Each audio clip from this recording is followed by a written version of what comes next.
Hi dear students, welcome back on CUET PG at 24/7 your own channel। और आज की इस वीडियो में हम लोग बात करने वाले हैं अबाउट ब्लॉटिंग टेक्निक।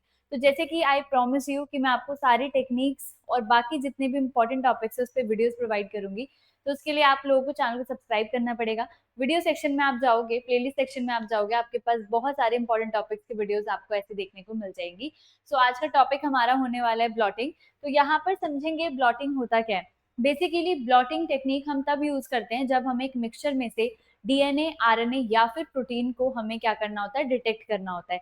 क्या हम एक ही ब्लॉटिंग टाइप से सारे मॉलिक्यूल को डिटेक्ट कर सकते हैं? तो नहीं, यहाँ पर आपकी 4 टाइप की ब्लॉटिंग टेक्निक्स होती हैं जिसमें आप अलग अलग टेक्निक्स, अलग अलग मॉलिक्यूल्स को डिटेक्ट कर रहे होते हो। जैसे कि वेस्टर्न, सदर्न, नदर्न और ईस्टर्न, ये 4 तरीके की ब्लॉटिंग होती है। वेस्टर्न ब्लॉटिंग के अंदर आप प्रोटीन को डिटेक्ट करते हो, सदर्न ब्लॉटिंग में आप डीएनए को करते हो, नदर्न ब्लॉटिंग में आरएनए को, एंड ईस्टर्न ब्लॉटिंग के अंदर प्रोटीन की मॉडिफिकेशंस को आप डिटेक्ट कर रहे होते हो। अब ये जो क्वेश्चन है आपका प्रीवियस ईयर क्वेश्चन में भी पूछा गया है। प्रीवियस ईयर में आप देखोगे तो एक क्वेश्चन आपको मिलेगा जहां पर आपको मैचिंग करना है कि कौन सी ब्लॉटिंग किसको डिटेक्ट करने के लिए यूज की जाती है। तो आपको इसे याद रखना है कि कौन सी किससे यूज की जाती है। तो सबसे पहले जो डिस्कवर हुई थी दैट इज सदर्न ब्लॉटिंग, और इसका नाम आप देखोगे तो सबका डायरेक्शन पे नाम रखा हुआ है, लेकिन एक्चुअल में डायरेक्शन से इनका कोई लेना देना नहीं है। एक्चुअल में जो सदर्न ब्लॉटिंग थी सबसे पहले आई थी, और इनको जो जिन्होंने डिस्कवर किया था उनका नाम सदर्न था, एडविन सदर्न। तो बेसिकली एडविन सदर्न ने इनको क्या किया था, डिस्कवर किया था, तो उनके नाम के बेसिस पे इसका नाम रखा गया। फिर बाकियों को ऐसे ही याद रखने के लिए फिर नदर्न, ईस्टर्न और वेस्टर्न दे दिया, जबकि ब्लॉटिंग का डायरेक्शन से कोई लेना देना यहाँ पर नहीं है। तो सबसे पहले हम लोग बात करेंगे सदर्न ब्लॉटिंग की। तो हम यहाँ पर कुछ स्पेसिफिक डीएनए के मॉलिक्यूल को एक कॉम्प्लेक्स मिक्सचर से हम डिटेक्ट करते हैं कि फॉर एग्जाम्पल मुझे एक डीएनए का स्ट्रैंड चाहिए जिसमें ये वाली सीक्वेंस हो और मुझे उसे फाइंड आउट करना है उस मिक्सचर में से, तो मैं इसका यूज करूंगी। तो प्रिंसिपल इसका ये होता है कि हम यहाँ पर मॉलिक्यूल को सेपरेट करते हैं और फिर उसको जेल से मेम्ब्रेन पे ट्रांसफर करते हैं, जहां पर हम उस मॉलिक्यूल को जो हमें चाहिए एग्जैक्ट, वो जो डीएनए या आरएनए किसी की भी सीक्वेंस जो हमें चाहिए उसको हम डिटेक्ट करें यूजिंग द प्रोब्स। अब यहाँ पर कैसे कैसे होता है स्टेप्स में समझेंगे। स्टेप्स आपके प्रीवियस ईयर क्वेश्चन में पूछे जाते हैं, तो ध्यान से समझना। स्टेप्स की अगर हम बात करें तो सबसे पहला होता है सेल और टिश्यू का लाइसिस। सबसे पहले जिस भी सेल या टिश्यू के अंदर वो डीएनए प्रेजेंट है जिसको आपको डिटेक्ट करना है, सबसे पहले आप उसको क्या करोगे, उसको लाइसिस करोगे। ब्लेंडर मोटार्स को लेके आप उसको लाइसिस करके उसके टुकड़े बनाओगे एंड आपके पास आ जाएंगे लाइज्ड सेल और टिश्यू। अब उसके बाद अब इसके अंदर तो बहुत सारी चीजें होंगी, है ना। सेल के अंदर तो डीएनए भी प्रेजेंट होते हैं, आरएनए भी, प्रोटीन भी, है ना। सेल ऑर्गेनेलीज हैं, उनके मेम्ब्रेन्स हैं, बहुत सारी चीजें प्रेजेंट होती है। तो सेकंड स्टेप में हम लोग अल्ट्रा सेंट्रीफिकेशन करते हैं, जहां पर हमारे पास जो पूरा मिक्सचर था, लाइज्ड मिक्सचर बना है, उसको हम पूरे को सेपरेट करते हैं। तो अपने अपने वेट के अकॉर्डिंग सारी चीजें अरेंज हो जाती है। तो पर हमें तो सिर्फ डीएनए को डिटेक्ट करना है ना, तो हम सिर्फ डीएनए की तरफ देखेंगे, बाकी चीजों से हमें कोई लेना देना नहीं है। तो सेकंड थर्ड स्टेप आता है आपका डीएनए की कटिंग। अब डीएनए आपके बहुत बड़े बड़े होते हैं, हमें पूरा डीएनए नहीं चाहिए, हमें कुछ स्पेसिफिक सीक्वेंस चाहिए डीएनए की। तो हम रेस्ट्रिक्शन एंडोन्यूक्लियस को देकर डीएनए की कटिंग कराते हैं। रेस्ट्रिक्शन एंडोन्यूक्लियस हमने इसलिए दिए हैं क्योंकि अगर हम रैंडम एंडोन्यूक्लियस देंगे तो वो रैंडमली कट लगाएंगे, तो शायद हमें जो सीक्वेंस चाहिए वो कट हो जाए। तो इसलिए हम रेस्ट्रिक्शन एंडोन्यूक्लियस देंगे क्योंकि वो एक पर्टिकुलर जगह पर क्या करते हैं, कट लगाते हैं। ठीक है।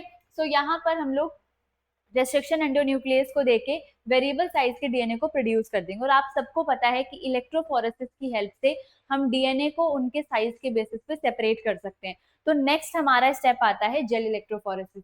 जो हमें यहाँ पर रेस्ट्रिक्शन एंडोन्यूक्लियस ने टुकड़े दिए हैं डीएनए को, उनको हम सेपरेट करेंगे कहाँ पर, जेल इलेक्ट्रोफोरेसिस पे। एक्चुअल में जो हमें डिजायर्ड डीएनए है वो फॉर एग्जाम्पल हमारा यहाँ पर प्रेजेंट है, लेकिन अभी हमें विजिबल नहीं है क्योंकि हमें तो सारे डीएनए के मॉलिक्यूल सेम ही दिखाई दे रहे हैं ना। जो मुझे चाहिए वो मुझे कैसे पता चलेगा। तो एक्चुअल में तो वो इस पे आ चुका है, लेकिन वो अभी हमें विजिबल नहीं है। तो मैंने जैसे कि अभी आपको प्रिंसिपल में बताया था कि हम जेल से मेम्ब्रेन पे ट्रांसफर करते हैं, तो जेल पे तो आ चुका है ना। जेल इलेक्ट्रोफोरेसिस में जेल की स्लैब होती है जिसके ऊपर हमारे सारे मॉलिक्यूल आते हैं। तो जेल पे तो आ चुका है, लेकिन अब जेल पे से इसको कहाँ पर लेके आना है बच्चों, मेम्ब्रेन पर लेकर आना है। तो मेम्ब्रेन पे हम इसे ट्रांसफर कैसे करते हैं, मेम्ब्रेन पे हम ट्रांसफर करते हैं यूजिंग द ब्लॉटिंग टेक्निक। तो यहाँ पर पूरा का पूरा सेटअप होता है। ये प्लेटफॉर्म है, अंदर इलेक्ट्रोलाइट्स हैं, इसके ऊपर हम इस जेल को रखते हैं जिसके ऊपर हमारे डीएनए के बैंड्स प्रेजेंट है। इसके ऊपर हमारी नायलॉन की मेम्ब्रेन है जिस पर हमें उसे शिफ्ट करना है। तो जेल और नायलॉन की मेम्ब्रेन को हम पास रखते हैं, ऊपर हम बहुत सारे filter paper, Whatman paper, glass sheet और वेट रखते हैं जिससे कि प्रेशर क्रिएट हो। तो अब आपको पता है इलेक्ट्रोलाइट्स जब हमारे फ्लो करेंगे, आप सबको पता है कि जब पानी आपका फ्लो करता है तो साथ में सारी चीजों को लेके फ्लो करता है, कि अगर पानी के अंदर कुछ भी चीज प्रेजेंट है तो उसके साथ ही बहेगी। तो सेम वही होगा, इलेक्ट्रोलाइट्स जब ऊपर की तरफ आएंगे तो उनके साथ साथ हमारे ये जो जेल पे जो डीएनए के बैंड्स है वो भी तो फ्लो करेंगे, वो फ्लो करके नायलॉन की मेम्ब्रेन पे चिपक जाएंगे, है ना। किस पे चिपक जाएंगे? नायलॉन की मेम्ब्रेन पे। तो हम यहाँ पर क्या करते हैं, डीएनए फ्रेगमेंट को जेल से नायलॉन की मेम्ब्रेन पे क्या करते हैं, ट्रांसफर करते हैं। कौन से एक्शन से? कैपिलरी एक्शन के थ्रू। ठीक है, हो गई। अब यहाँ पर क्या होगा, होने के बाद अब मैंने बोला था कि मेम्ब्रेन पे ट्रांसफर होने के बाद हम कुछ प्रोब्स का यूज करेंगे। अब ये प्रोब्स क्या है? आपको पता है कि डीएनए क्या होता है, डीएनए के ऊपर न्यूक्लियोटाइड की सीक्वेंस प्रेजेंट होती है। अगर हमें ये चीज पता है कि अगर मेरे डीएनए के सीक्वेंस पर अगर मेरे पास एक डीएनए की सीक्वेंस है, फॉर एग्जाम्पल मैं जो सीक्वेंस ढूंढ रही हूँ वो मेरे पास एजीटीसी है, मेरे को ये वाली सीक्वेंस चाहिए।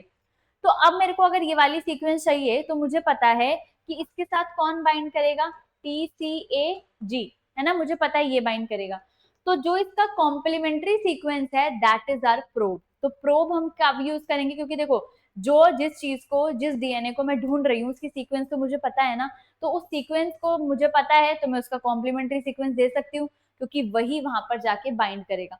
लेकिन फिर मुझे दिखेगा कैसे कि वो कहाँ बाइंड किया है, तो मैं इसे फ्लोरोसेंस से टैग कर दूंगी। तो मैं यहाँ पर क्या करूंगी कि एक radio label single strand probe लूंगी जिसके पास मेरे डिजायर डीएनए की कॉम्प्लीमेंट्री सीक्वेंस होगी, और जैसे ही मैं उसको यहाँ पर डालूंगी वो जाके यहाँ पर क्या हो जाएगा, अटैच हो जाएगा, और यहीं से मुझे रेडियो एक्टिविटी प्रोड्यूस होगी।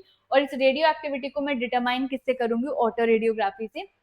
मुझे पता चल जाएगा जहां पर व्हाइट बैंड आएगा कि यहाँ से रेडियो एक्टिविटी ऑब्जर्व हो रही है, दैट मीन्स जो मेरा डिजायर डीएनए है वो यहाँ पर प्रेजेंट है और मैं उसे इजीली डिटेक्ट कर पाऊंगी। तो ये होती है टेक्निक जहां पर आप डीएनए को इस तरीके से डिटेक्ट करते हो। फिर अब हम नेक्स्ट पे चलते हैं। नेक्स्ट है हमारी नदन ब्लॉटिंग। नदन ब्लॉटिंग में हमें आरएनए को डिटेक्ट करना है। वही सेम स्टेप आएंगे कि सबसे पहले सेल को लाइसिस करके आइसोलेट करेंगे, अल्ट्रा सेंसिफिकेशन से अलग अलग कर लेंगे। यहाँ पर हम रेस्ट्रिक्शन एंजाइम्स को नहीं देंगे, आरएनए पर हम रेस्ट्रिक्शन एंजाइम वाला स्टेप नहीं करेंगे, डायरेक्टली हम उसे जेल इलेक्ट्रोफोरेसिस पे रन करा देंगे। ठीक है, इस बात का ध्यान रखना। डीएनए में हम रेस्ट्रिक्शन एंजाइम यूज करते हैं, आरएनए में no restriction enzyme will given, directly gel electrophoresis होगी।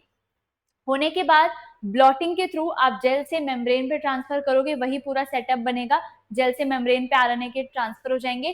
सेम वही आप यहाँ पर रेडियो लेबल करके डीएनए के प्रोब को दोगे, और जहां पर हमारे आरएनए के मॉलिक्यूल के साथ वहां पे जुड़ गई वहां से रेडियो एक्टिविटी रिलीज होगी, और ऑटो रेडियोग्राफी के थ्रू आप उसे डिटेक्ट कर पाओगे।